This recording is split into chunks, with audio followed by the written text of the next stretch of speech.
Olá, sejam bem-vindos à Casa dos Bineano Sim.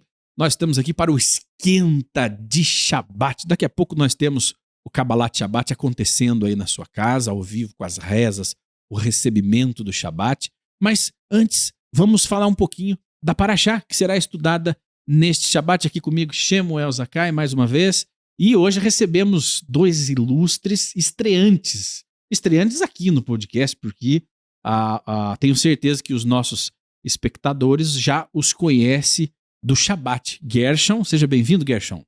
Muito obrigado, eu que agradeço a oportunidade de estar com nossos amigos aí, com os nossos irmãos, discutindo o maior tesouro que tem nessa terra aí, que é a Torá aqui do Chá. E o Aharon, seja bem-vindo.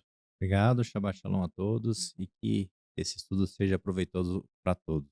Que maravilha. Shemuel, e vamos falar da Parashá Bamidbar, né? Sempre você traz um resumo, afinal de contas, nós sempre acompanhamos um pedacinho, né? Como diz, um ciclo Exato. anual da Torá. O que esse ciclo traz para nós? Bom, em suma, né, eu acho que seria um pecado falar, porque um pecado falar, dividi-la nas três partes, já que toda ela está destinada a tratar do censo, da contagem, a forma como Israel está se organizando a partir desse censo. Já se passou aqui 2 anos e 2 meses da saída do Egito. Agora as tribos estão se organizando nos seus acampamentos, têm os seus estandartes, né? O Mishkan já está construído e organizado, os levitas estão sendo ordenados nas suas funções e nas suas atribuições. E agora vai tomando forma a construção da nação de Israel exatamente nesse censo, o levantamento de quantos que saíram do Egito. E é um levantamento parcial, já que a contagem é feita de 20 a 60 anos, que seria o que é um efetivo de guerra, as pessoas que estão prontas para o enfrentamento. Já que Israel ele vai precisar conquistar Eretz Canaã. Ele vai precisar depor os seus moradores da terra para ocupar a terra que Deus prometeu aos nossos pais. Então, e vai ser organizado por acampamentos, né? Ou seja, são 4 tribos que vão se organizar e no centro nós teremos o Mishkan. E estarão sempre atentos com o movimentar das nuvens, ou seja, todo o trajeto que é feito desde a saída do Egito, ela é indicado pela nuvem ou pelo fogo que acompanha o acampamento. Então essa organização política, militar, econômica, nós vamos entender mais o que significa a bênção que Jacob vai dar aos seus 12 filhos, né? Porque é a partir do livro de Bamidbar que nós teremos a divisão da terra e da herança de acordo com os atributos, com as funções. Aquele que lida com o ferro, com a lã, com a areia, né? Veja que eles são tão minuciosos, né? Eles, né? O criador de tudo, é tão minucioso nessa organização. Você pensa assim, poxa, mas ficam se apegando a detalhes. Mas eu acho que a perfeição justamente está nisso. Inclusive os detalhes geográficos. Cada tribo tinha o seu cantinho, né? Eu não podia chegar a estacionar minha tenda no melhor lugar que eu achasse. Exatamente. Ah, você é dos qual, né? Aqui no Paraná, no interior, falam você é dos qualé. Dos qualé, né? Conhece pela família, né? Até família. Hoje. Né? As famílias mais tradicionais. Mas dos qualé que você é? Não, eu sou dos Oliveira. Dos Bineano Sim, perseguidos na Inquisição. Mas só que você não podia, por mais bonito que você fosse, Gerson, por mais bonito que você fosse, você não podia estacionar a sua tenda, né? A sua casa, na onde você quisesse. Tinha lá uma pré-determinação. O Eterno, ele sabia, né, do seu povo, ele conhecia os seus, então organizou. E esses detalhes também, Shimon, muitas vezes que para nós parecem coisas, lo além, né, que a Shem não permita, coisas fúteis, né, que estão registradas na Torá, mas nós temos que ter em mente que nós estávamos saindo de uma escravidão. Então nós não tínhamos a mínima ideia do que era ser uma nação, que era ser independente, do que ter que lidar com problemas de administração de um povo gigantesco. Direitos e deveres, né? Direitos e deveres. Você fala, ó, fique aqui, esse é o teu canto. Aquele ali, mais pra lá, é do Aharon. Então, respeite os limites. Com certeza. Ou seja, essa legislação é tudo um preparo para conseguir viver na Terra, né, Shemuel? Exato. Então essas atividades, né, e a função, até a forma tática de defesa, de ataque, isso está prescrito na fala de Yaakov, né? Então, a posição geográfica. Veja que a criação do Estado de Israel, antes ainda do tratado, da ocupação britânica. Então, as comunidades judaicas que iam se estabelecendo como os kibbutzim, eles iam se colocando aos extremos nas divisas com seus vizinhos, que já era uma forma tática, tanto de induzir a separação da terra, da partilha que seria feita e que foi feita pela ONU, né? Como também de defesa dos ataques que viriam daquelas regiões. Então, tudo isso foi pensado. Ou seja, o que aconteceu agora em 47 nada mais é do que a experiência, né, das ocupações ou das conquistas, né, que foram determinadas antes disso. É interessante que determinada forma de viver, ela só dá certo em Israel, né? Por exemplo, nós temos os kibbutzim, que nada mais são do que um reflexo dessa organização. Exatamente. Né, aqui da Torá. E o kibbutzim, ele busca funcionar segundo essas leis, até os dias de hoje, inclusive. Né? Os kibbutzim prosperam em Israel porque seguem essas leis da Torá. Agora, em outros lugares não funciona. A União Soviética tentou, né? E aí se tornou um horror. O comunismo chinês tentou e se tornou um horror, algo horripilante. A tirania toma conta, né? A tirania toma conta, mas em Israel não. Israel não. Porque, bom, aí você precisa ter uma profundidade para entender o que é a organização de Torá. Muitos judeus de esquerda falam, mas o socialismo, o comunismo vem da Torá, né? Outros dizem, não, a Torá é o socialismo ou o comunismo que funciona, que deu certo. Existem muitas nuances, diferentes opiniões, mas se a lei for obedecida, se isso que nós vimos aqui nessa paraxá for obedecido, a sociedade ela funciona perfeitamente equilibrada. Dentro das regras estipuladas para cada situação. Exatamente. Então, eles vão conseguir tirar como o povo veio lá da escravidão e eram tratados de forma a perder a sua identidade, eles tinham que ter um lugar para organizar isso de forma, né, que eles conseguissem ver eles como uma nação, né, como um povo. Como sociedade. Pode falar, Gershon.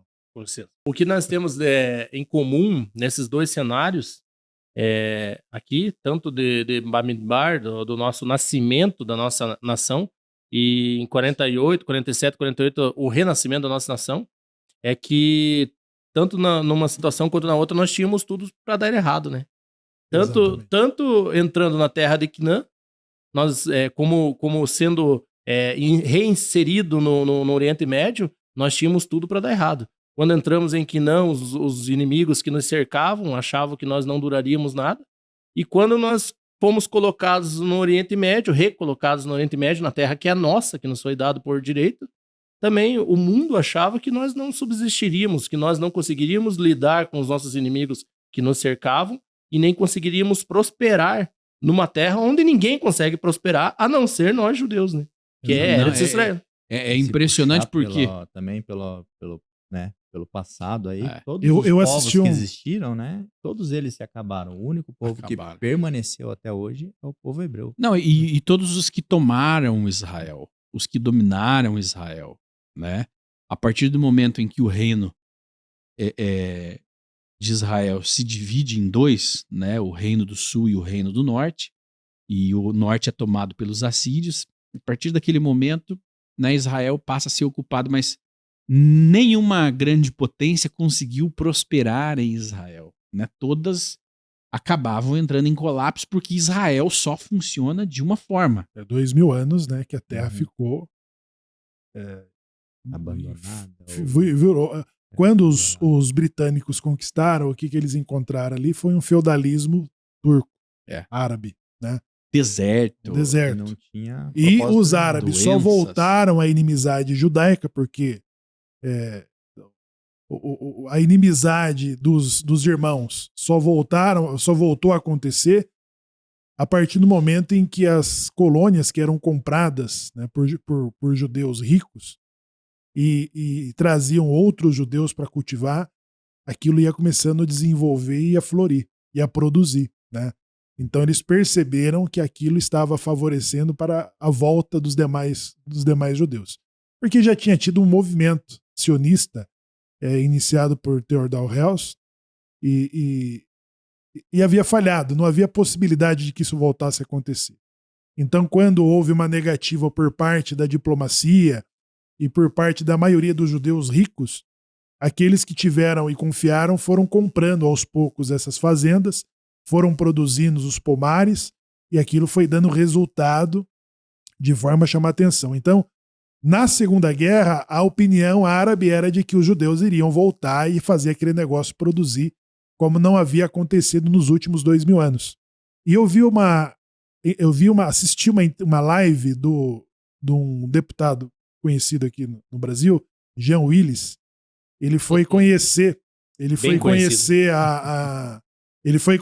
a esquerda israelense, né? Ele visitou os kibbutzim. Então, obviamente que esse material ainda está na internet, na web.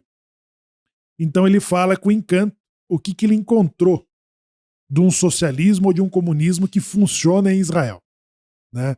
Então é como se ele tivesse, na live, na entrevista, é como se ele tivesse descoberto, né, eles comunismo. Estavam certos, funciona. Mas eles não levam em conta que só funciona porque é estabelecido pelo próprio Deus, né? Aí, de repente, alguém muito bravo, né, conservador, vai falar, vocês estão loucos comparando. Mas perceba, Shimon, que... Mas, goste você ou não, é um comunismo que funciona porque ele é perfeito, a forma de equilíbrio desse comunismo. Mas só que o conceito de comunismo que nós conhecemos, esse comunismo soviético, chinês, né? É totalmente diferente do conceito de comunismo judaico, né? Porque os judeus que foram para estabelecer esses kibbutzim que funcionam em Israel foram os mesmos que criaram o comunismo na Rússia. Só que lá não funcionou. Exatamente. Agora, nós percebemos aqui que as pessoas que levantam essa bandeira aqui no Brasil se encontram surpresas quando dá certo, né, o que eles pregam, né? Porque aqui não dá. Na Venezuela não deu, né? Na China não deu, no Vietnã não deu, né? Todos tiveram que abrir mão para conseguir funcionar, né? A China acabou tendo que aceitar um outro regime, principalmente comercial, né? Para ter o que comer. Porque se levarem ao pé da letra aquela ideia do Marx, não funciona. Não adianta. Ó. Você pode ser de esquerda, inclusive um judeu de esquerda, e existem muitos judeus, né, que têm o viés ideológico de esquerda, mas que não fazem ideia, né, de como é a esquerda a esquerda de Marx, de Lenin, de Stalin, né? Não, é tudo muito no campo das ideias maravilhosas. Veja bem, todo mundo é igual, todo mundo... Mas a Torá, ela cria os pesos e contrapesos. Ben-Gurion, Golda Meir, Moshe Dayan, né? Enfim, esses primeiros colonizadores, eles eram exatamente vindo de todas as partes da Europa, socialistas, comunistas, né? Mas que tinham um ideal em comum, sobreviver. Né? E sobreviver. Então a criação do Estado de Israel, ela dá certo. Hoje os kibbutzim é uma sociedade que ainda funciona e é próspera as pessoas. Aí nós poderíamos perguntar das Big Tech que temos em Tel Aviv. Elas nasceram aonde? Em Tel Aviv? Não. A partir dos kibbutzim, dos jovens que se desenvolveram ali. Né? Então, o maior produto de exportação que Israel vende da sua tecnologia para o mundo está ali em Tel Aviv. Então, deu certo. E hoje, obviamente, o mundo está olhando para um governo eles chamam de extrema-direita, que é o governo do Bibi Netanyahu, né? que é o único no cenário político atualmente de Israel que tem condições de dialogar com uma oposição internacional na geopolítica. Eu não posso falar pela política nacional, regional, né? Mas na defesa dos interesses da soberania do Estado de Israel e de seu direito de defesa, não tem outro para defender Israel como na atualidade. Então, tudo que colocar ali funciona. Shmuel, alguém pode estar nos assistindo e falando, poxa, estão falando de política no Shabat, de esquerda e de direita. Essa paraxá é sobre política. Né? A paraxá, ela é a política sendo executada ali na sua forma mais ali... administração pública, né? Administração pública. Ela fala de administração pública. Só que as pessoas, elas costumam separar. Essa é a diferença do povo judeu para as demais nações, né? As nações separam o religioso, o sacro, o santo das coisas comuns da política, né? Dizem que religião e política não se mistura, pois em Israel é tudo misturado, né? E foi muito mais nos tempos da Torá. Na época em que isso funcionava de forma perfeita, era exatamente a religião, o sagrado, que definia as questões corriqueiras do dia a dia, como, por exemplo, aonde que você vai construir a sua casa. Exatamente. E nós vemos, Shimon, que essa habilidade de misturar o que é terreno, aqui mundano, com o que é sagrado, é uma habilidade justamente que a Hashem deu para o povo judeu.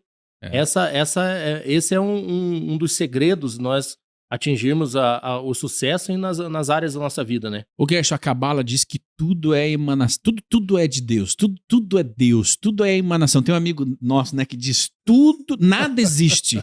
Tudo é a manifestação divina. Tudo é o poder. Então, por que funciona para o povo judeu? É porque ele compreende que tudo é Deus, exatamente, tudo é manifestação divina. O lugar que esse link, né, entre exato, o material e o espiritual. Ter a definição de entender que você precisa do material para viver aqui, mas tem que ter o teu espiritual ligado ao eterno. Esse link de forma que as coisas andem. Esse link nós temos de fácil acesso, né? Como, por exemplo, o nosso dinheiro, nós transformamos ele numa coisa aqui do chão, numa coisa sagrada, quando nós fazemos седака, quando nós separamos o nosso maser. Nós pegamos um copo d'água, que é uma coisa comum e corriqueira, e fazemos uma brahá antes de tomar. Abençoa. A gente nada mais é do que unir a natureza física da água com a natureza espiritual. Então, o nosso corpo já é lá no Tânia, né? No livro Tânia, no segundo capítulo, se eu não me engano, que ele estabelece, o escritor estabelece bem como nós somos separados. E ele fala das várias camadas que compõem o ser humano, né? Que é o seu corpo físico, a sua nefesh, que é a alma animal, a sua neshama, que é a alma, assim, espiritual, né?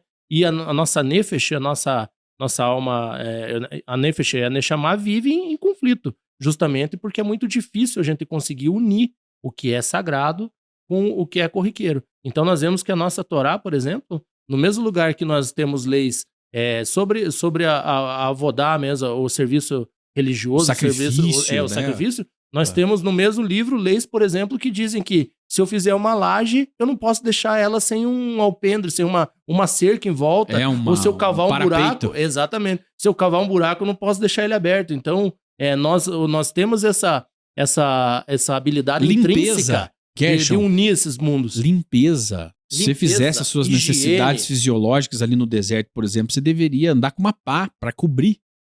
Falava de higiene. Então, assim, em algum momento, essa perfeição organizacional de comunidade se perdeu, né, para as nações, onde hoje é muito comum você dizer, não misturem religião com política, não misturo religião com outros assuntos, como se... porque é diferente, né? Tudo é tratado como um pecado, tudo é tratado como algo separado. A interpretação, né? Seja santo porque eu sou santo, ela tem um sentido, Shmuel, totalmente diferente do que a Torá realmente traz para o ser humano. Por quê? A sujeira, a desorganização faz parte de ser humano, né? É uma batalha, porque a Cabala também nos diz, nós somos seres celestiais Um corpo físico. num corpo terreno, num corpo falho, num corpo que tem data de validade. E nós temos esses desafios constantes. Uma coisa muito simples, manter a limpeza do lugar que você habita. A criação do mundo, ela só tem um propósito, de levar santidade ao mundo. Então, quando Deus traz o homem a ser co-criador, co-participante, então torna-se nossa função levar essa santidade. Como Gershon diz, dá uma bênção sobre a água. Então, constantemente, nós estamos levando santidade para os lugares, para os mais diferentes lugares, né? E é um dos motivos que explica do porquê sermos espalhados para todos os cantos dos continentes, do globo, né? Porque havia um propósito específico de levar santidade para todos os lugares. Então, essa contagem, essa organização... Os judeus eram reconhecidos por tomarem banho. O povo do banho. Fomos perseguidos. Shimon, nós somos perseguidos. Quando da pandemia tenebrosa que assolou a Europa com a peste negra e outras doenças também que eram transmissíveis pela falta de higiene, nós somos acusados de bruxaria até. Por tomar banho todo porque dia. não morria judeu, mas por que não morria judeu? Porque nós fazemos a lavagem ritual das mãos periodicamente. Então a nossa higiene sempre foi exemplar e foi motivo de desconfiança dos outros povos contra nós. E não é uma higiene só porque o judeu é germofóbico, né? É porque ele está santificando o tempo todo o lugar onde ele passa.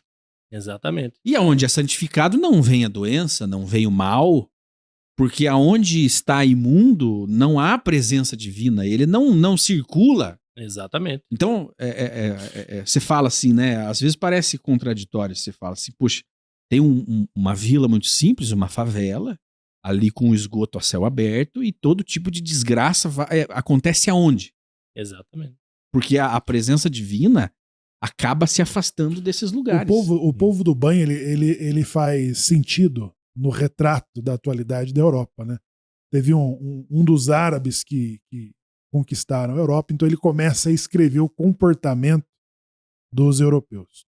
Então, de não trocar as roupas íntimas, ou seja, a roupa íntima, não trocavam. Não na Idade Média, né? Isso não tomavam banho. Eles faziam a higiene das mãos e do rosto, que nem nós temos a bacia do Nitilat Yadayim, né? Então, uma única bacia era passada, primeiro pelos mais importantes da mesa, ele lavava o rosto, suava o nariz e aquela mesma água ia passando para todos que estavam da mesa.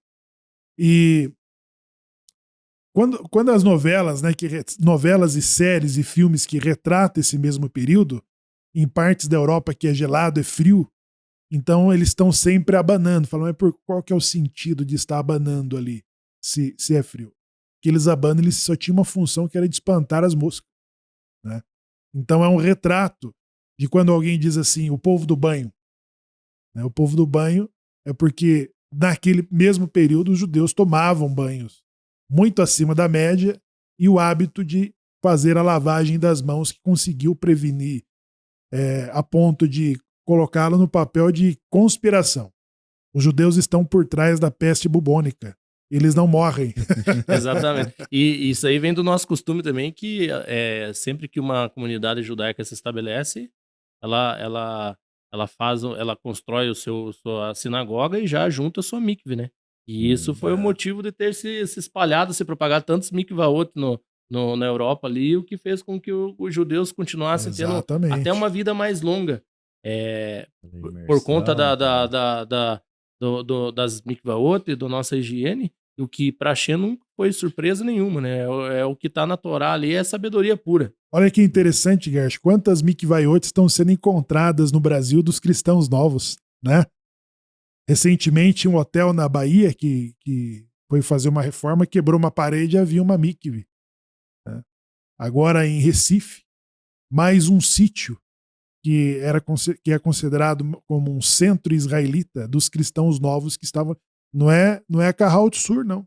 É lá para os interiores do Pernambuco, onde se encontrou mezuzá entre as pedras e uma mikve, né?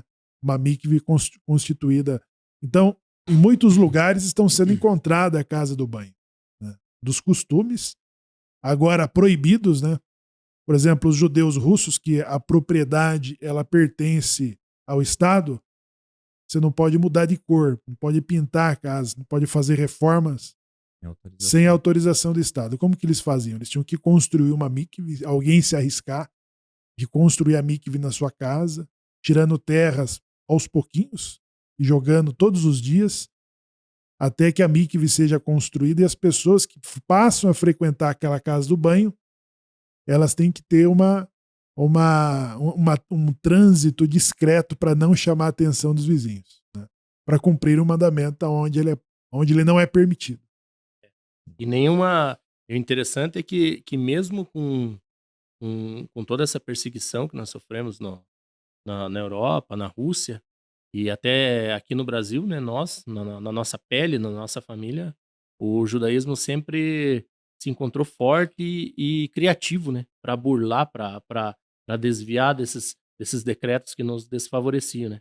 Então, o criptojudaísmo é uma das marcas nossa dos Bnei sim, né. O criptojudaísmo é uma coisa que foi muito difundido aqui no Brasil e Baruch Hashem, por esses judeus de coragem, que nos deram o mérito de hoje estarmos aqui falando abertamente da Torá, sem problema nenhum, né? Somos sobreviventes.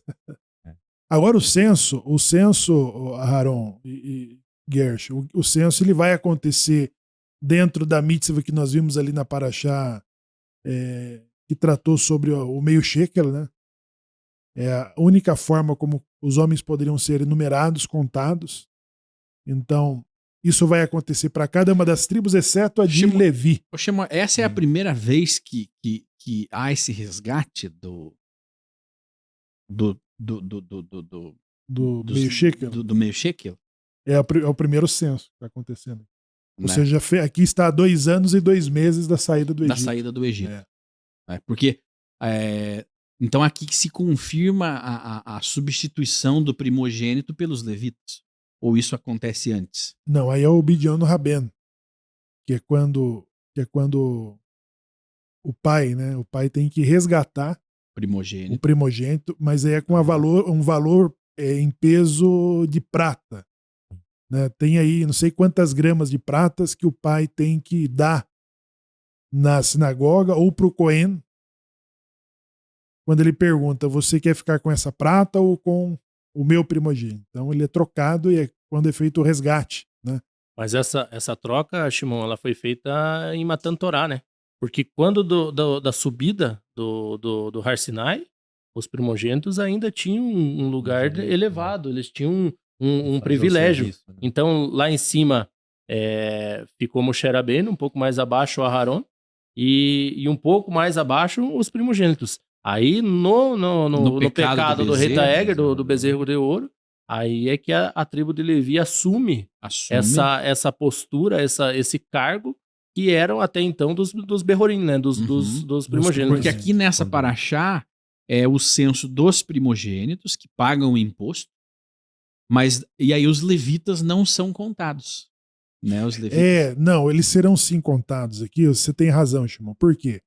Exatamente por causa do resgate dos levitas. Os levitas não estão sendo contados aqui nesses 603 mil soldados. Eles não vão pagar o imposto. Então eles não são contados. E agora, para eles serem colocados no lugar dos primogênitos, vai ser feito um outro censo. Conta quantos levitas e conta quantos primogênitos, né? Aí sim vai ser feita a substituição dos levitas no lugar dos primogênitos. Tanto que no decreto de que essa geração elas não entram na Terra Prometida, isso aqui resguarda os levitas que não foram contados. Por quê? De todo o homem que foi contado de 20 a 60 anos, esses não entrarão na Terra. Né? O que vai acontecer lá no finalzinho do relato dos espias. Os levitas não foram contados. Né? Então, os levitas... E esse mérito eles ganharam devido a eles ter quando o Moshe desceu do monte e viu a situação do povo, né? Os levitas foram os únicos que ficaram ao lado de Moshe. Foram os mais corajosos, hein? Foram imparciais. Não aceitaram a subjugação lá referente aos bezerros de ouro. Curiosamente, então foram 603.550 homens, além dos levitas, que não entram nesse número. Né? Até eu fico curioso, não sei se fala aqui na sequência, qual era o número dos levitas, né? Quantos milhares de levitas, que é uma tribo inteira, né?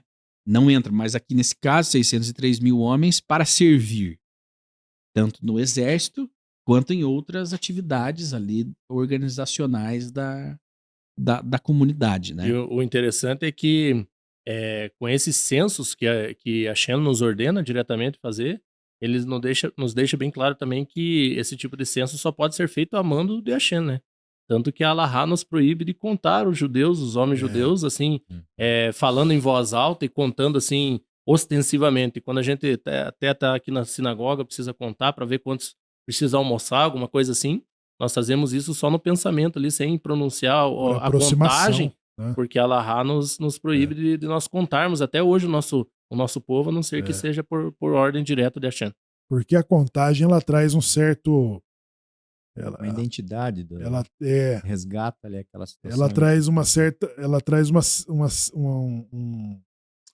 azar, né? Um mau decreto a contagem. Então, por isso que não pode ser feito diretamente. Na sinagoga, o kiddush, né? As mesas, quantas pessoas. Então, algumas sinagogas têm as fichinhas que quando a pessoa entra pela sinagoga, ela pega na portaria e depois ela deposita em algum lugar. E aquilo é feito uma contagem indireta e não diretamente, para não... Porque Davi, ele pagou isso aí, né? Davi, ele mandou fazer esse censo contando por cabeça. E ele foi castigado. Foi quando Deus falou assim, escolha. Você quer ser castigado de que forma? Ele falou assim, prefiro eu 1000 vezes cair na mão do Senhor do que nas mãos dos homens. Mas aí a terra pagou por 3 anos de seca e fome. E foi um desastre econômico. Mas só no finalzinho desse castigo que Davi conseguiu descobrir onde estava Jerusalém, onde estava a cidade que Deus havia eleito, que era Jerusalém.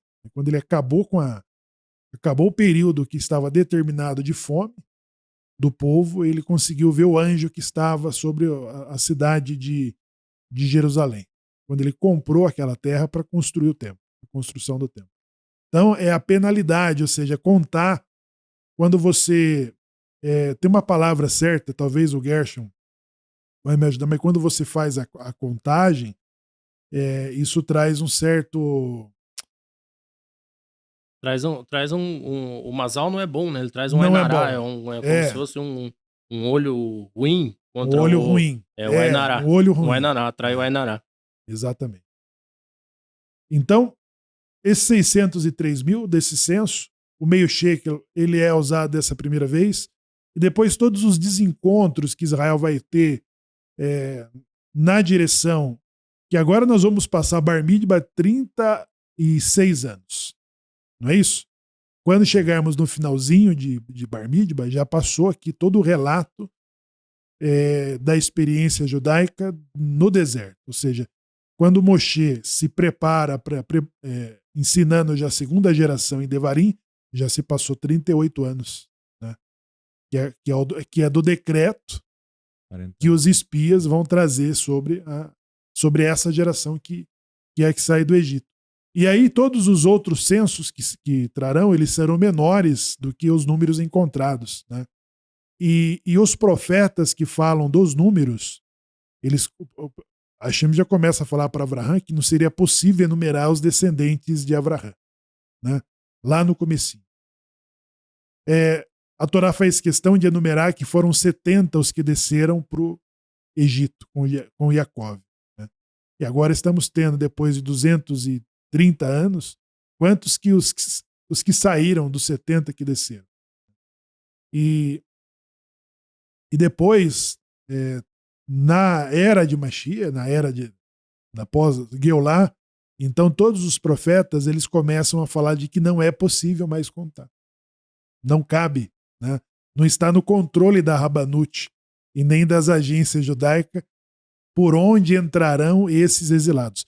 Mas de forma que quando nós rezamos, por exemplo, nós e todos os outros judeus rezam as mesmas orações da Amidá, nós rezamos pela reunião dos exilados. Porque uma coisa é a reunião dos exilados, eles serem reunidos. E a outra coisa é ele ser levado para a própria terra, né? Então são duas situações que ocorrem, são duas sentenças que estão ocorrendo. E essa reunião desses exilados, eles começam a não ter mais números dos que estão sendo reunidos. O profeta Eshaiah vai falar assim, estenda as tuas tendas para a direita e para a esquerda, porque mais são os filhos da mulher casada, não, mais são os filhos da mulher solitária do que os da casada, né? Então a casada que diz ter inúmeros filhos, a solitária, ela vai ser consolada pelo profeta, que ela pergunta, quem são estes? Quem são estes? São os teus filhos, né? Então... Existe a diferença da reunião e da recondução, né, Ruth? A reunião dos exilados é o que nós estamos fazendo hoje. Exatamente. E a recondução é quando estivermos transmitindo esse podcast direto de Jerusalém. Leshana Rabab e Jerusalém. Agora, uma coisa interessante também, nessa ocasião de quando Hashem fala com Abraham Avinu, né? É que ele fala lá em casa a gente tem o costume de falar o vô Abraham, né?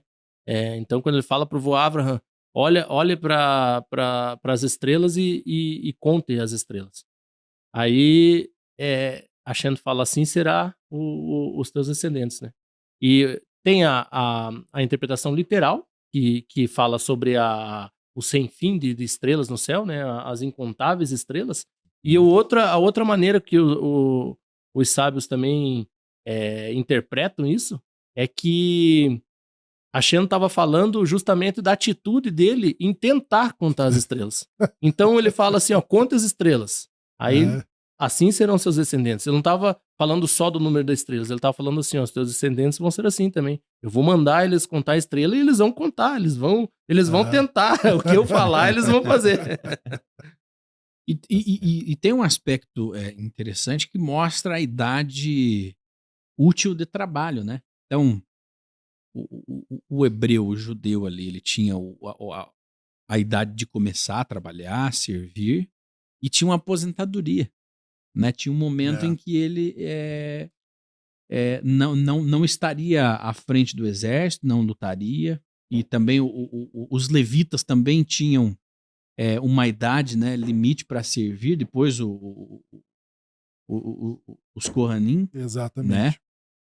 Acho que os levitas eram menores até do que o efetivo de guerra, né? Uhum. Eu acho que 50, 40 era o jubileu, né? Anos. Alguma coisa assim. Acho que é 50 anos. Os outros eram de 20 a 60 anos. No exército. E não tinha só esse plano simples, né, de aposentadoria, tinha a parte da previdência também até para as viúvas, né? Uhum. Porque as viúvas recebiam um cuidado ao próprio órfão, né? Então seria como se fosse hoje uma viúva recebendo a pensão do marido falecido, né? Então o nosso povo sempre cuidou muito bem das viúvas para que fosse feito o máximo possível para que nós não tivéssemos entre nós pessoas com algum tipo de necessidade, né? Voltando no que o irmão falou, né? Já envolvendo a política, né? Entre as duas coisas. E era gerido e todos esses aspectos políticos, né?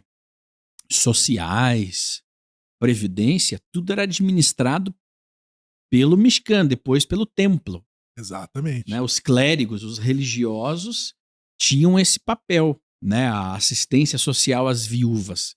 Existia ali um fundo especial para aquilo, e aquilo tinha que ser mantido, porque quando havia um desequilíbrio, como houve com a destruição, com a diáspora, né? A destruição do primeiro e do segundo templo e a diáspora, é porque isso deixava de ser feito.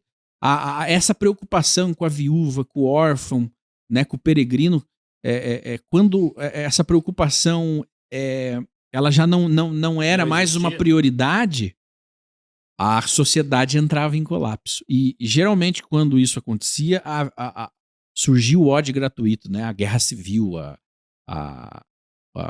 ali a inimizade entre os irmãos, né? Entre as tribos. E aí Israel caía novamente, era levado cativo, tinha que viver na diáspora, mas quando ele voltasse, então, ele seria restaurado e teria novamente todo esse funcionamento que traz esse equilíbrio na sociedade. Mas, curiosamente, não havia uma separação. Não, o banco judaico é cuidado pelos executivos, né, pela tribo tal, e a parte religiosa é com os outros. Exatamente. Não, era tudo feito no mesmo lugar, né? Aquele que dava a sentença de morte, a sentença de vida, era o mesmo lugar que cuidava dos fundos sociais, era o mesmo lugar que definia aonde o exército acamparia e por aí em diante. Então, tem como funcionar, né? Exatamente. Então, o próprio Malaquias ele vai classificar como a casa do tesouro, né? Porque ela mexia com todas as economias. E eles eram os próprios juízes que mediavam sobre o empréstimo que não foi pago, sobre o empréstimo que não foi feito, sobre a devolução da terra. Então, eles eram os professores, os juízes, os médicos e os sacerdotes que ofereciam sacrifícios. Já o meio shekel, que é reunido para essa contagem, ele era usado exatamente para os sacrifícios públicos, né? O sacrifício contínuo, por exemplo. O sacrifício contínuo é aquele que é o público. Então, todos os dias os sacerdotes estão oferecendo sacrifícios públicos. E depois vem os do Shabat, o Musaf, que são os sacrifícios adicionais, né? Ou das festas, ou os sacrifícios que a própria pessoa oferecia de acordo com a sua intenção. Então, todos esses recursos, por exemplo, a Torá fala do Maaser Sheni, o Maaser Rishon e o Maaser Ani. Todos estes eles eram administrados como a terumá, como meio shekel. Os empréstimos eram mediados por esses tribunais. Né? E a decisão de guerra, salvo pela guerra de defesa, mas a guerra de conquista e de expansão, ela tinha que ter a aprovação do Kohen Gadol se eles podiam sair ou não. Esse tipo de questão de bélica, né? A Torá nos deixa bem claro que quando o nosso povo atinge um momento em que nós temos um mérito elevado de observância da Torá, de uma união entre o nosso povo, nós não temos problema nenhum com inimigos, né? Então nós vemos que nos momentos em que nós estávamos em perfeita sintonia com a Hashem fala ali que nossos inimigos iam correr de nós, não teríamos problemas, né? Então é um momento até que nós passamos por isso, estamos passando nesse momento, problemas com os nossos inimigos, mas que nós vemos que ainda não reunimos o mérito, ainda está faltando mérito para nós, para que a gente faça menos força para reconquistar a terra, né? Porque isso que vai acontecer logo após esse período de deserto, que é a conquista da nossa terra, é o que nós estamos passando justamente hoje, né? Estamos com um visitante estranho ao nosso povo, morando na nossa terra, um visitante indesejado, e estamos tendo que lutar com eles tanto politicamente quanto da maneira bélica também, né? Nós vivemos ao passo que Israel hoje tem que manter a normalidade lá no seu território, né? As crianças vão para a escola, né? Os homens e mulheres trabalham, mas tem esse gerenciamento de guerra, né? Que se Israel hoje dormir, ele é destruído, né? Ele vive esse impasse cotidianamente, mas sempre viveu.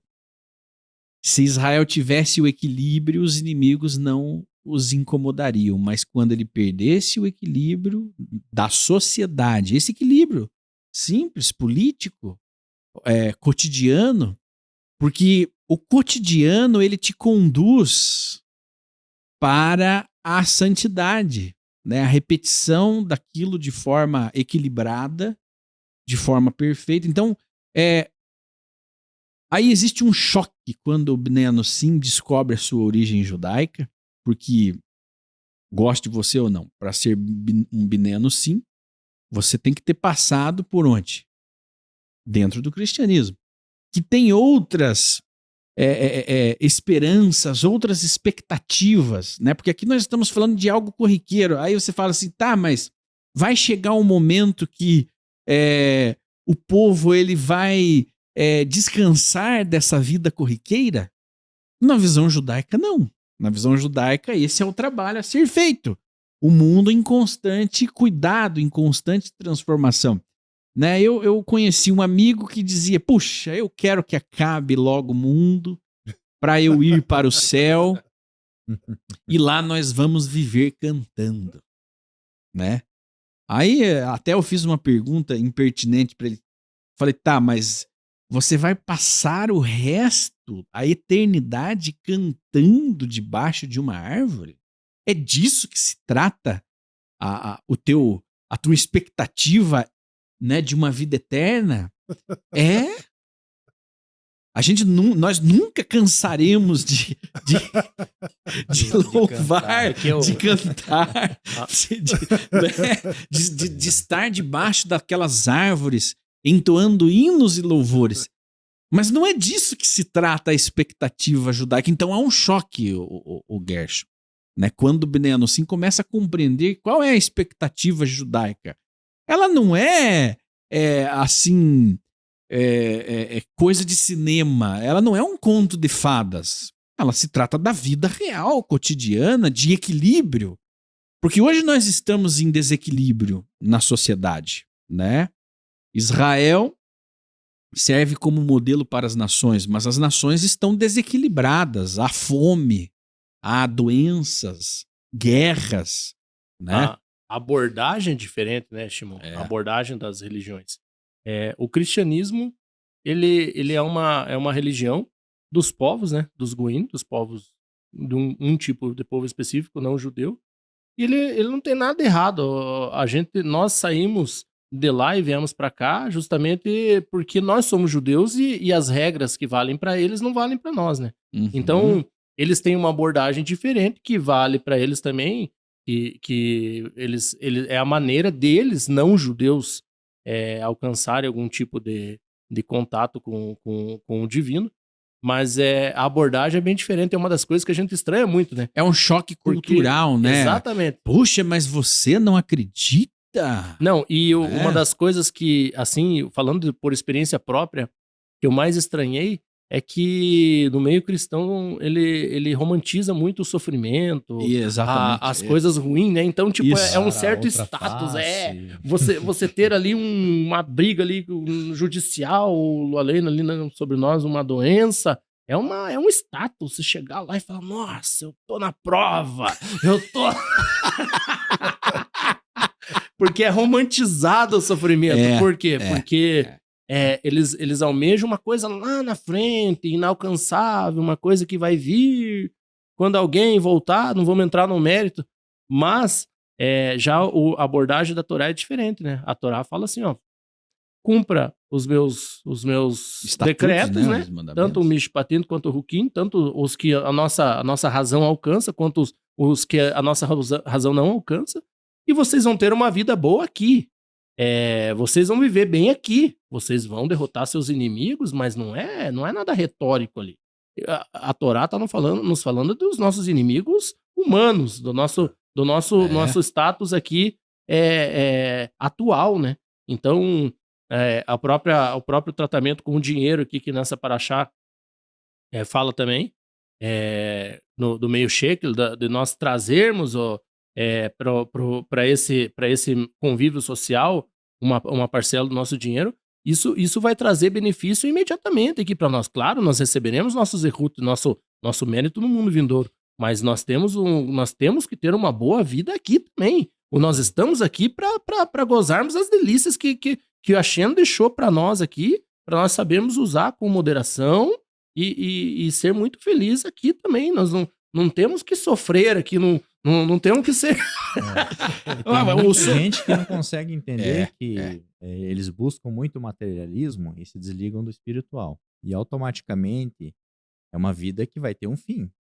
Ele vai chegar ali no seu determinado tempo, vai morrer, mas não teve essa ligação com o eterno, não tem esse espiritual.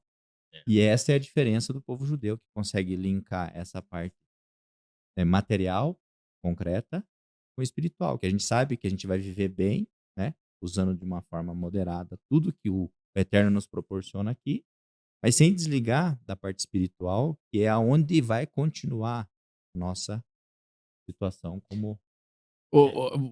Você pode perceber, o Gersh, Shemuel, Aharon e você, nosso amigo que nos acompanha, que Israel não tem quem pôr a culpa pelo que lhe acontece, né?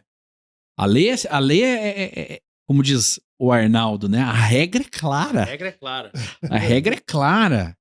A lei é clara, né? A organização dessa paraxá, que é bastante técnica, bastante política, né? Porque você fala de números, de quantidades e tudo mais, de limites, né? Então tudo isso é muito, muito técnico, mas para que você seguindo isso não tem erro. Os números não mentem. A matemática não mente, ela é perfeita, né? Da onde ela veio, né? Então, ao contrário dos outros povos que tem um inimigo para culpar, né? Não é culpa do Satanás, do tinhoso, do capeta, né? Entre outras entidades, né? Que vêm e fazem você desobedecer, né? As ordens divinas. Mas isso é uma forma de se abster. Exato, porque o judeu ele nem própria, isso tem, né? Porque ele fala assim, ele tem o Yetzer Hará, mas que é ele mesmo. Exatamente. Né? Quem que nos prova? É o nosso próprio eu, a nossa própria má inclinação. Não há, então, um culpado para que Israel tenha dado errado. É inteiramente pelos seus próprios méritos. Se ele prospera, é pelos seus méritos e pela infinita misericórdia do seu Criador. Mas se ele também desanda, também é pelos seus méritos, pelo ódio gratuito, né? Pelo descaso com a viúva, com o órfão, né? Pela assimilação, pela idolatria. Mas não há um culpado, Shemuel. Não há um culpado. Inclusive, a relação de Hashem com o judeu, ela está muito bem expressa na Torá, que é viver dos resultados do que você é e do que você produz de forma ostentação. Por exemplo, os dias que o judeu encontra com Hashem são os dias sagrados, Shabat e os Yamim Tovim. Lá a Torá diz assim: vocês não comparecerão diante de mim com mãos vazias. Né? Ou seja, nas festas diz assim, lá vocês reverta o seu Maaser Sheni em dinheiro e compre para você, para sua esposa e para os seus filhos, para o órfão e para o levita que está contigo, do vinho novo e do vinho velho e de tudo aquilo que tiver satisfação à tua alma. Né? Então, essas festas... Chame uma autoridade. Chame uma autoridade, um vereador, né? Que era, no caso, o levita. E mostre para ele a tua satisfação, a tua prosperidade. Prosperidade. Você deveria mostrar a prosperidade. Por quê? Você estava testemunhando que a ordem divina funciona. Exatamente. E você estava atraindo a mão bondosa. Aí nós voltamos a Cabala, tudo é a manifestação divina, não há separação. Agora, o Gersh, só para concluir, que aí, se você vai sem dinheiro para os lugares, você você já está subjugado, você já está depressivo, né? Você já não há uma conexão, não há alta confiança.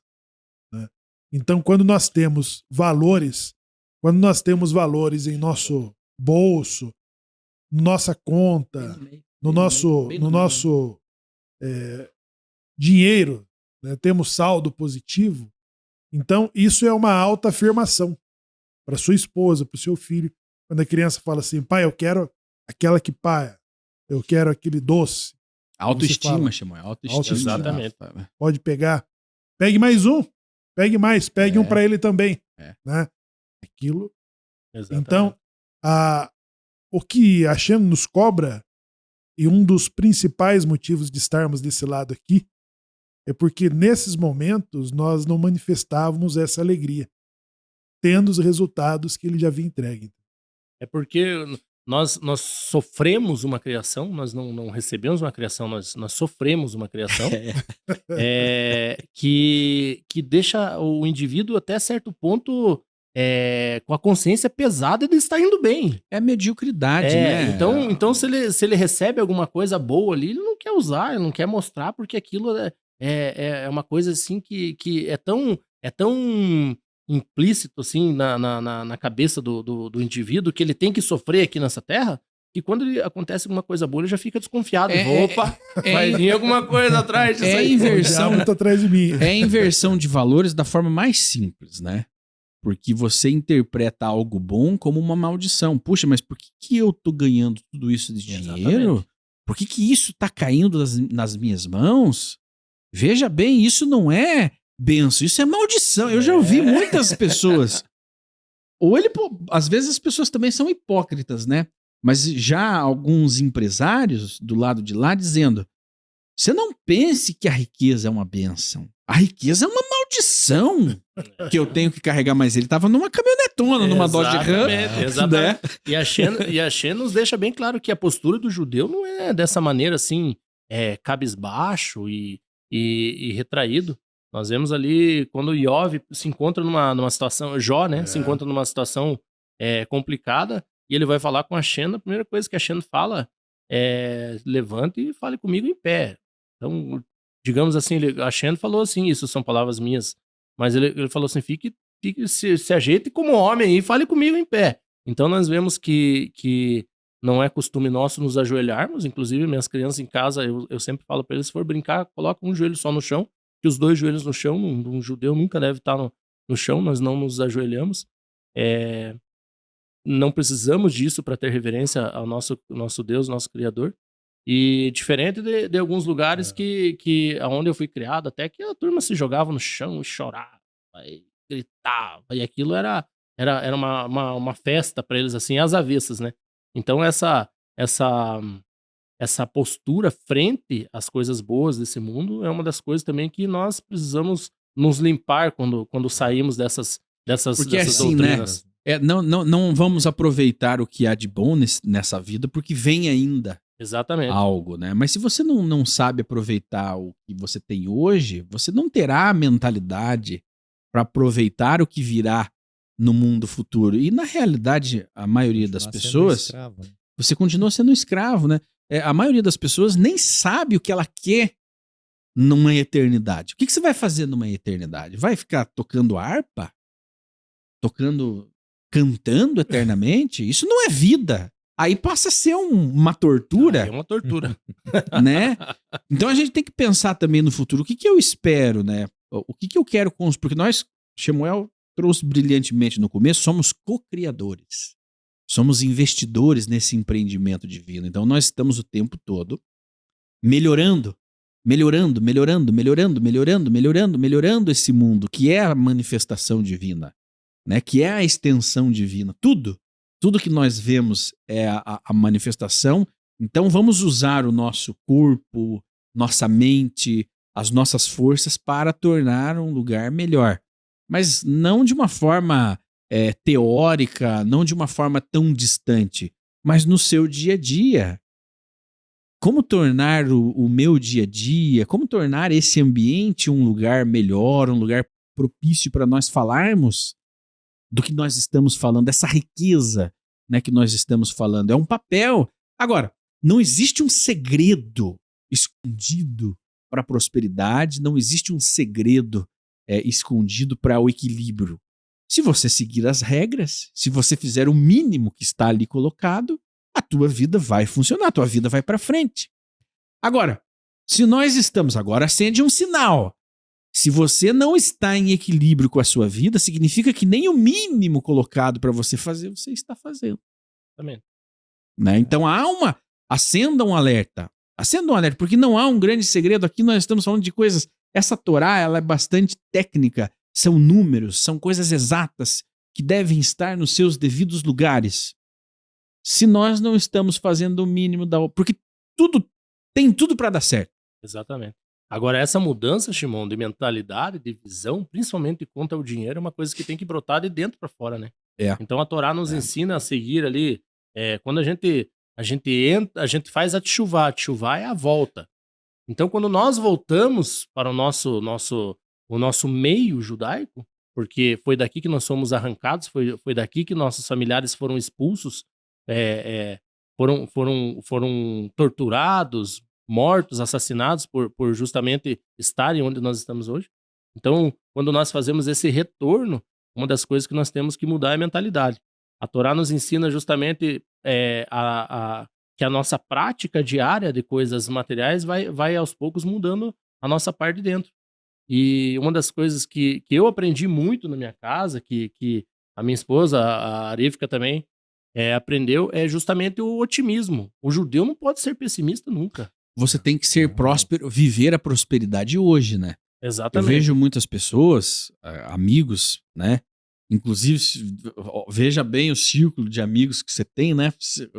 Que energia que vem dali, né? E se você for o melhor naquela roda de amigos, já deu pra você. Você precisa ir pra outra. Melhor, né?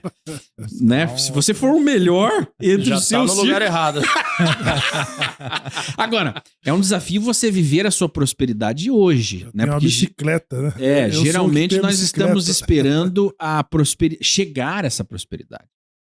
Exatamente. Puxa, mas quando eu ganhar, né, um número X, né? E a gente tem número. O problema é que a gente tem números. Quando eu fizer isso, quando acontecer aquilo, quando eu viver aquilo, e você deixa de viver esse estado de prosperidade, porque você esquece que isso é intrínseco à sua existência. Exatamente. Muitas vezes junta, uma vida inteira. Daí chega lá no final, não usufrui daquilo que você mesmo buscou. Eu ouvi uma frase esses dias, que até não é judaica, é sabedoria dos goim também, que também tem muita sabedoria, não é só no judaísmo tem sabedoria. É que uma pessoa escreveu assim: eu me lembro quando eu rezava a Deus pelo que eu tenho hoje, né?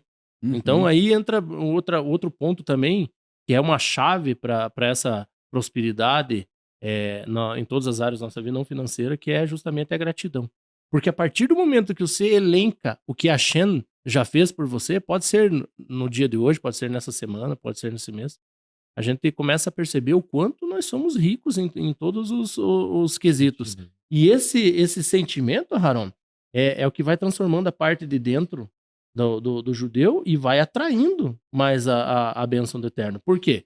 Por que aqui na sinagoga nós cantamos, nós dançamos, nós fazemos um serviço alegre? Porque justamente a presença de Hashem, ela é atraída para onde há alegria, não choro, não pranto, não... Tanto é que nós devemos ir, por exemplo, velório. Velório é uma coisa que o judeu tem que ir quando ele não tem outra alternativa. Não é um lugar bom para se ir. É justamente pelo ambiente ali. Então, quando você começa a ser mais otimista, mais grato a Hashem, a tua casa começa a ter mais Torá, a impressão que dá é que até a luz da casa da gente muda. E nós começamos a ficar bem sensíveis também às pessoas que têm energia negativa. Porque quando entram essas pessoas com energia negativa dentro da nossa casa, a gente já sente de longe, já, né? E o judeu deve ser sensível a isso também, a acreditar no seu sexto sentido ali, quando isso acontece.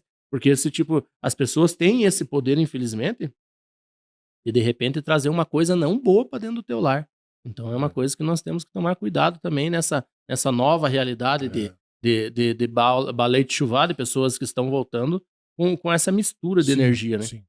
Agora, a questão de ser co-criador, se nós só temos que observar o Shabat, é porque o mundo não está terminado ainda. Nós continuamos a criação. Né? Então nós chegamos no 6º dia da semana, olhando para tudo que fizemos e seguimos, né?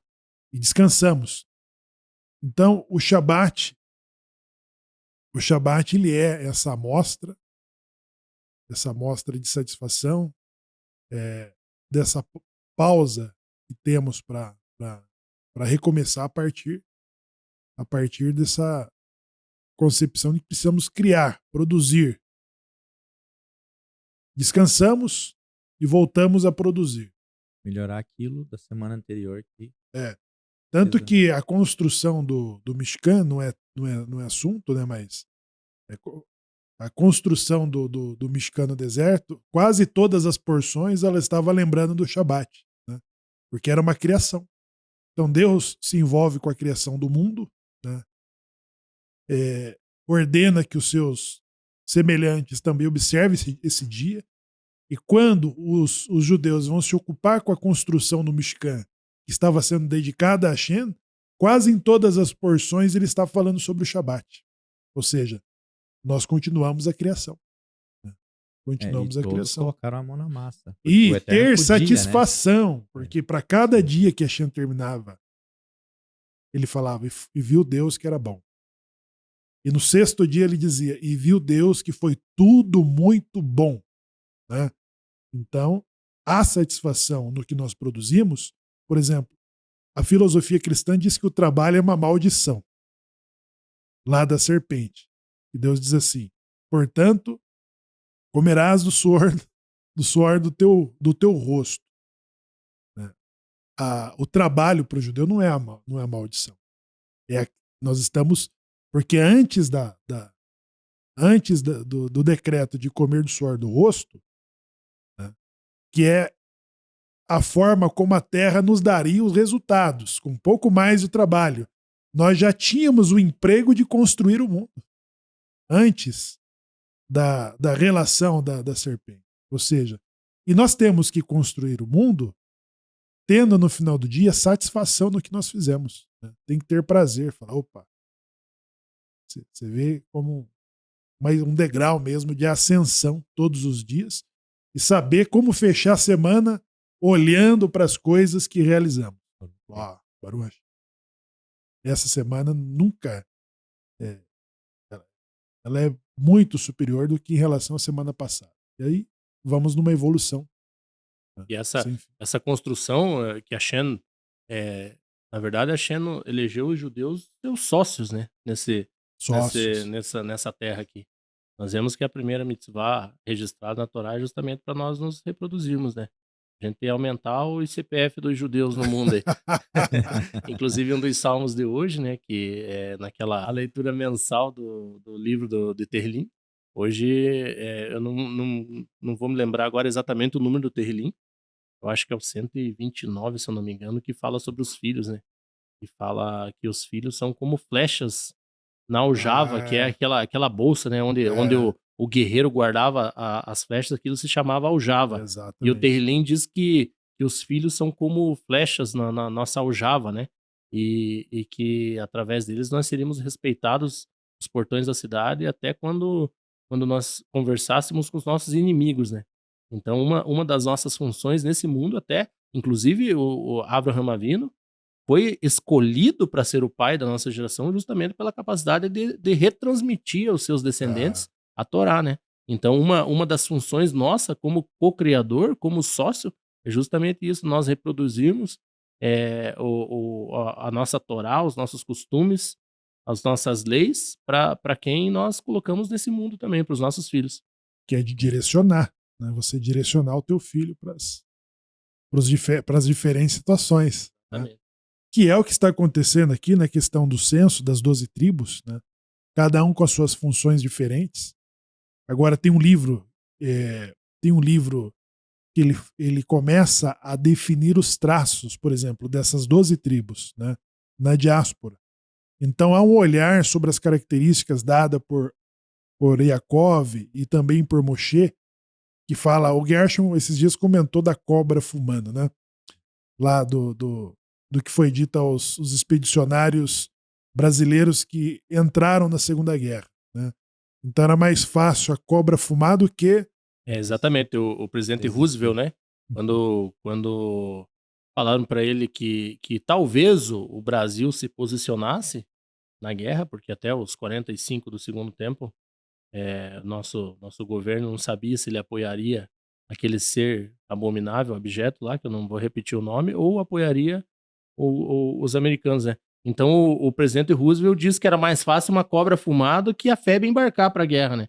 Então quando a FEB embarcou, o símbolo justamente era uma cobra fumando, porque a cobra fumou. E até hoje nossas avós ainda falavam, né? Quando a gente fazia as coisas erradas lá, falava, a cobra vai fumar. A cobra vai fumar, né?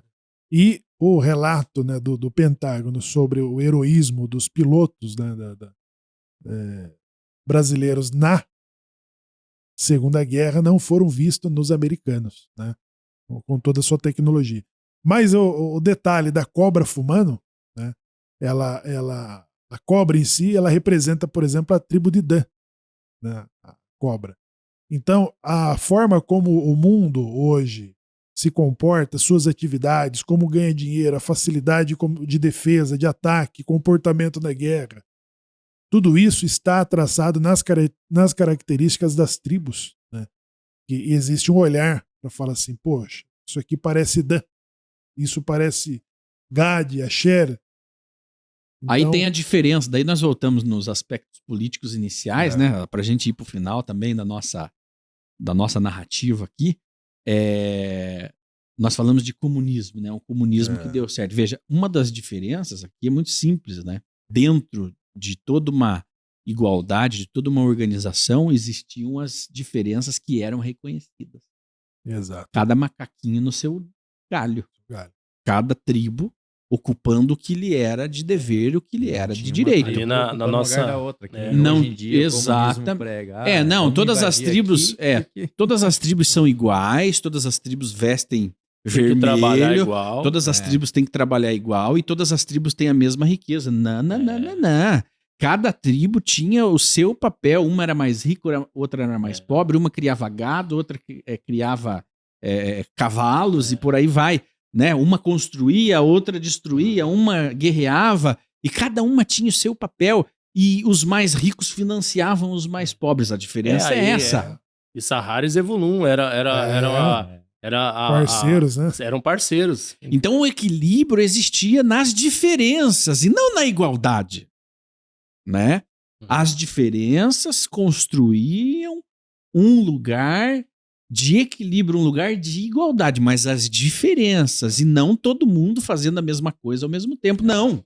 Inclusive tinha a elite, que era a tribo de Levi, ela era a elite, mas ela também não tinha herança, ela não tinha espaço de terra. Não. Exatamente. E nós vemos ali, interessante que nós sempre tivemos um direcionamento do que deveríamos fazer, mas o judeu tem que ser versátil também, né?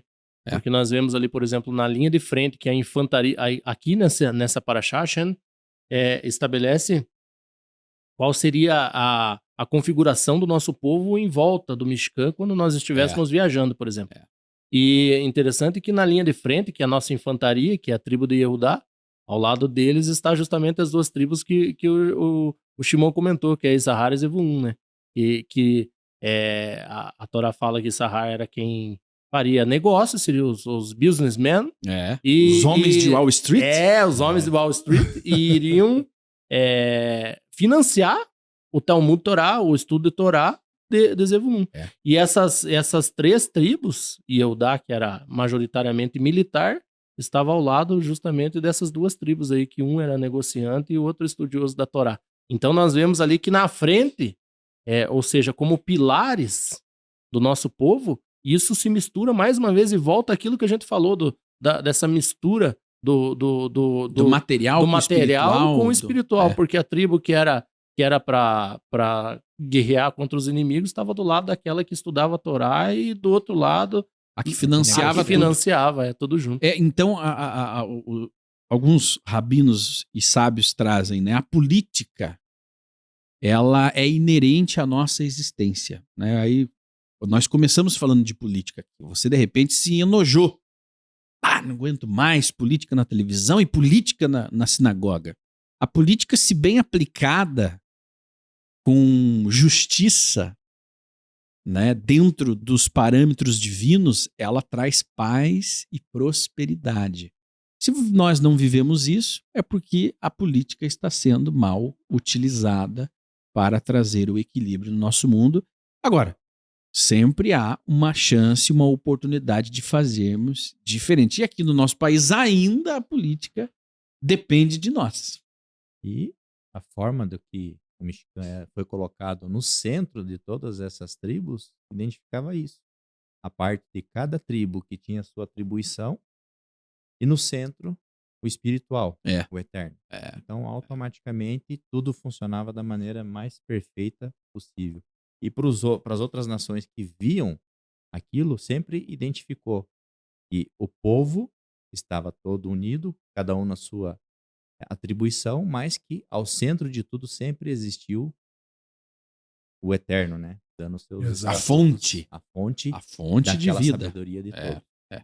Eu penso que o Michigan, o Cupano, o centro da vida judaica, né, depois substituído pelo templo, não é a Suprema Corte, não é a Assembleia Legislativa, não é o Palácio do Planalto que ocupa o centro, não. É o Michigan. É o que era mais sagrado, é o espiritual. Ou seja, para nós colocarmos o Michigan no centro, isso vale dizer e é uma demonstração de como as comunidades na diáspora, nesses 2000 anos, elas ficaram em redutos, elas ficaram próximas, né? Então, dificilmente é um judeu disperso.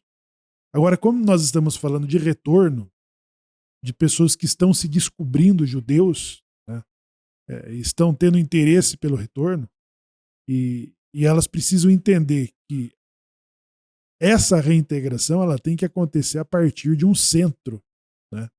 Ou seja, ela precisa estar próxima de uma comunidade. Eu lembro do Gershon quando se programava para ir numa sinagoga que era 120 quilômetros da casa dele, né, com a família. Então, é próximo? Não. É uma distância considerável. E isso precisa incomodar o indivíduo, hein? Essa falta do centro espiritual próximo de você, quero falar olhando nos seus olhos. Se isso não te incomoda, se não dói o seu coração, a ponto de você se mover, porque é um ímã. Veja que o coração judaico, ele tem esse ímã que ele tem que ir para próximo do seu centro espiritual. Exato. Né? Nós estamos, inclusive, veja como as coisas são, nós estamos no momento em que o povo de Israel se levantava e ia para o seu centro espiritual. Shavuot. O segundo momento mais importante da vivência judaica nós estamos vivendo agora, né? Hoje é Shabat, então na próxima semana, nessa ocasião de 2024, na próxima semana celebramos Shavuot, que é onde nós nos incomodamos com a nossa vida cotidiana e temos que nos conectar num nível maior ao que é santo, ao que é sagrado. Aí vivemos Shavuot, que aí nós vamos ter tivemos aí uma aula especial que você pode acompanhar aqui na plataforma ou na nossa Academia de Yaakov, que nós já vamos falar um pouquinho mais sobre isso. Mas Shavuot representa esse momento onde você sai da sua terra, né? Você sai da sua habitação, sai do seu lugar onde você foi definido ali como tribo. Ó, a tua tribo gershonita vai né, se estabelecer aqui. Você tem que sair daqui e ir até esse centro posterior. Agora é o Mishkan nesse momento aqui, né? Tem que se organizar como sociedade. Né? Os estandartes que reúnem as tribos, né? Todas as tribos com as suas diferentes especificações, personalidades, atividades e missões, elas se uniam em torno do Mishkan e a sociedade se desenvolve em todos os momentos desde a descida de Jacó para o Egito, até agora. Então, não tem como você se desenvolver como judeu e retornar se você está deslocado de um centro judaico. Você precisa... E aí a pergunta, o que te prende aí? É os negócios? É o pai ou a mãe? Né? É a família? O que te prende longe desse reduto aonde você vai fazer sua reintegração? E o reduto não era em todos os lugares. Alguém essa semana, pra gente encerrar, né? Porque o Razan já vai começar a reza do Shabat, Gersh. Você não deixa a gente terminar. Você fica trazendo mais temas. Alguém perguntou, mas qual que é a previsão de abrir uma sinagoga aqui no fim do mundo? Fim do mundo é o lugar que ele mora, né? Abrir uma sinagoga aqui. Quando vocês têm previsão de abrir uma sinagoga aqui? Né? Olha, meu irmão, não há previsão alguma. Lamento. Lamento porque para que isso aconteça precisam de 10 justos. Né? Precisa de um minyan. 10 homens corajosos. Existe um estado brasileiro, não vou falar aqui para ninguém levar para o lado pessoal, mas é o estado que mais nos contata. É o estado que mais nos contata, Samuel. Em 10 anos de Anusim Brasil, até hoje, ele não conseguiu formar um minyan lá. E é um dos mais populosos do Brasil. É o centro da comunicação brasileira. É o centro da arte, do entretenimento, das mais belas praias, da prosperidade. Mas não consegue formar um minyan. Não consegue ter. Porque para ter o centro sagrado, já começa por aí, Samuel. Já precisa de 10 homens dispostos a viverem isso. Qual que é a probabilidade de acontecer isso na sua cidade, no seu bairro? Aí está a diferença. Não vai existir uma sinagoga em cada esquina. Isso não está previsto, Samuel. Não. A questão espiritual de Israel sempre foi centralizada. E a pergunta é, quando que vocês vão fazer uma sinagoga aqui? Quando vocês vão levantar aqui na minha... Quando vocês vão fazer uma sinagoga aqui? Exatamente. Né? Nós vivemos uma... Ninguém diz assim, ó, Samuel, eu tenho disposição de participar da construção da sinagoga aqui. O que eu preciso fazer? Não, é quando, né? Quando vocês vão construir. Mas uma coisa que nós vemos aqui, que nós já vimos tanto aqui, eu, por exemplo, já vi tanto que não é mais novidade, mas é uma coisa surpreendente, é que esse desejo de estar em comunidade é tão latente no coração judaico que volta e meia nós temos aqui um nordestino, um goiano, de mala e cuia aqui em Curitiba, que nós estamos falando em Curitiba, e se mudando com sua família para ficar perto justamente de uma comunidade estabelecida, né? Famílias que vão para Israel vendem tudo que tem aqui.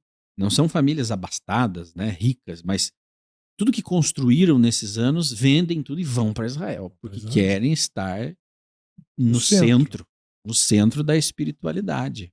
Então é um objetivo, e Shavuot, né, que vai acontecer, para quem está nos vendo ao vivo, vai acontecer na próxima semana, representa um desses momentos onde você tem, e daí nesse caso você era obrigado, você não tinha opção, você era obrigado a ir para o centro, você era obrigado a peregrinar e estar ali, né? Aí, novamente, ostentando a prosperidade que você tem, que você chega vive. De Amarok, de Hilux. Chega lá, chama, venha Gershon, venha, eu vou te pagar esse chopp aqui, o artesanal.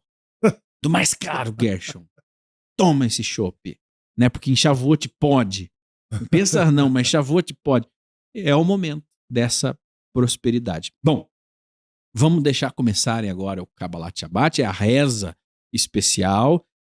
Ensinos como estes e muito mais você encontra na Academia de Jacob. O que é a Academia de Jacob? É a escola judaica dos Bnei Anossim, né? Onde você terá ali aulas com professores, mestres, rabinos, né, com diferentes conteúdos e numa plataforma exclusiva para quem é um associado, para quem está junto nessa construção, nesse empreendimento sagrado que é essa vida, né, em busca de prosperidade, em busca de santidade, né, de conexão com o sagrado. Então, aulas como esta e muitas outras você encontra na Academia de Jacob aí. nas informações. Um abraço a você, um Shabbat Shalom Shabbat próspero, Shalom. né, de deleite, de felicidade Ótimo para todos, e nós voltamos. Não saia daí. Agora, aqui nessa mesma tela, você vai assistir o Kabbalat Shabbat. Até mais.